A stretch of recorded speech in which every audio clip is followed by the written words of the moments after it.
Hello, this is Susan Poss at Spartanburg Community College, and today I'm going to talk with you about adding and subtracting complex numbers. So you can see in my first notation here, these are both complex numbers. Remember, there's a real part and an imaginary part. Here's a different complex number using different letters, but still with a real part and an imaginary part. And we're going to be looking at two things today. We're going to talk about summing them, and you see the plus operation in here, and we're going to talk about subtracting them. So you're going to be looking out here when we take a difference for a sign change. But the process looks like this. You're going to take the two real parts, so that's the A and the C here, and then you're going to take the two imaginary parts,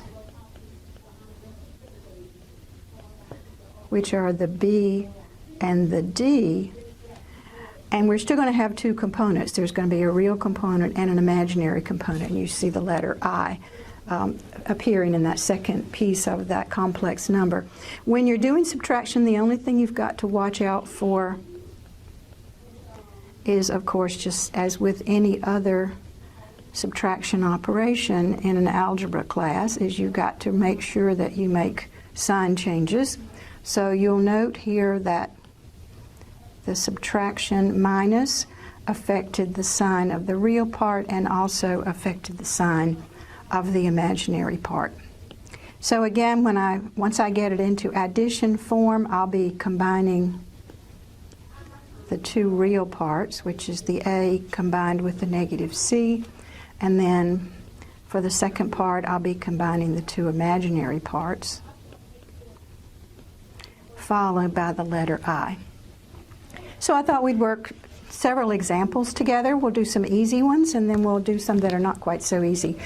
Here are two complex numbers. Here's the first, and here's the second, and you note I've pointed out which are the real parts and which are the imaginary parts. So I'm going to just go ahead and do this one in my head. I'm seeing 2 plus 4 is 6, and I'm seeing 3i minus 1i is 2i. So when I do that combining of real with real and imaginary with imaginary, I get 6 plus 2i.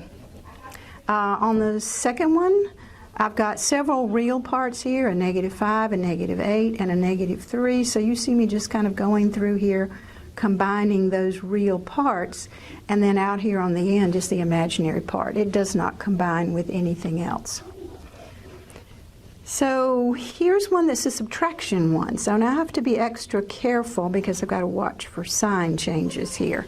So whenever you see that subtraction sign, you've got to do a little bit of work with sign changes, and I hope I can squeeze this in here. I don't really have a lot of room.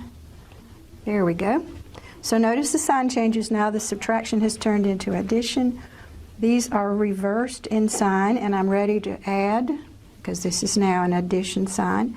So I'm adding 8 and a -5. Let me go ahead and write that down so that you can see where that 3 is coming from.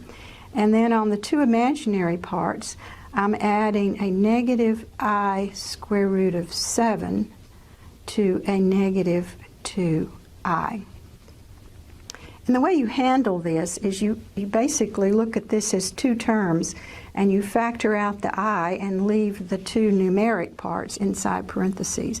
So I see a -square root of 7 and a -2 in parentheses, followed by that I that I've factored out. I was thinking about this earlier. You could also factor out a -I if you wanted to, put it out in front, and then both of these would revert to positive numbers. But I think that's fine the way it is.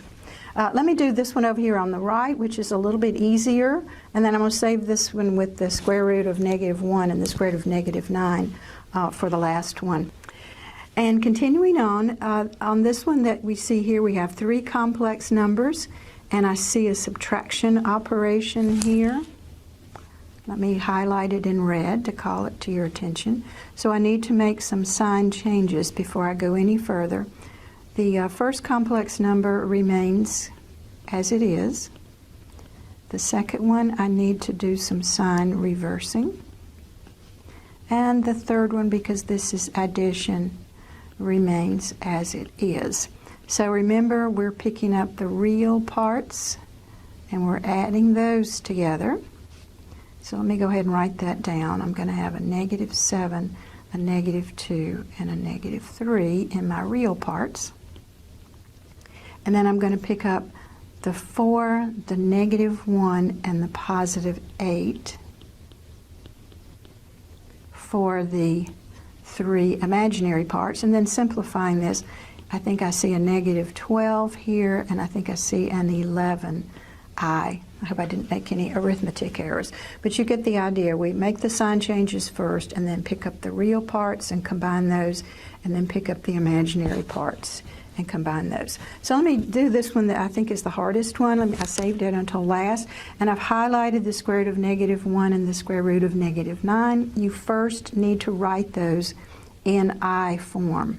So you remember, by definition, the square root of -1 is equal to I. And then this one is, let me run off here to the side, this is the square root of 9 times the square root of -1, which is going to be 3i. So anytime you have square roots of negative values, you need to get it in I notation first. And now I'm seeing that it's subtraction, so again, let me do a little sign change here. This goes to addition, and these go to opposites.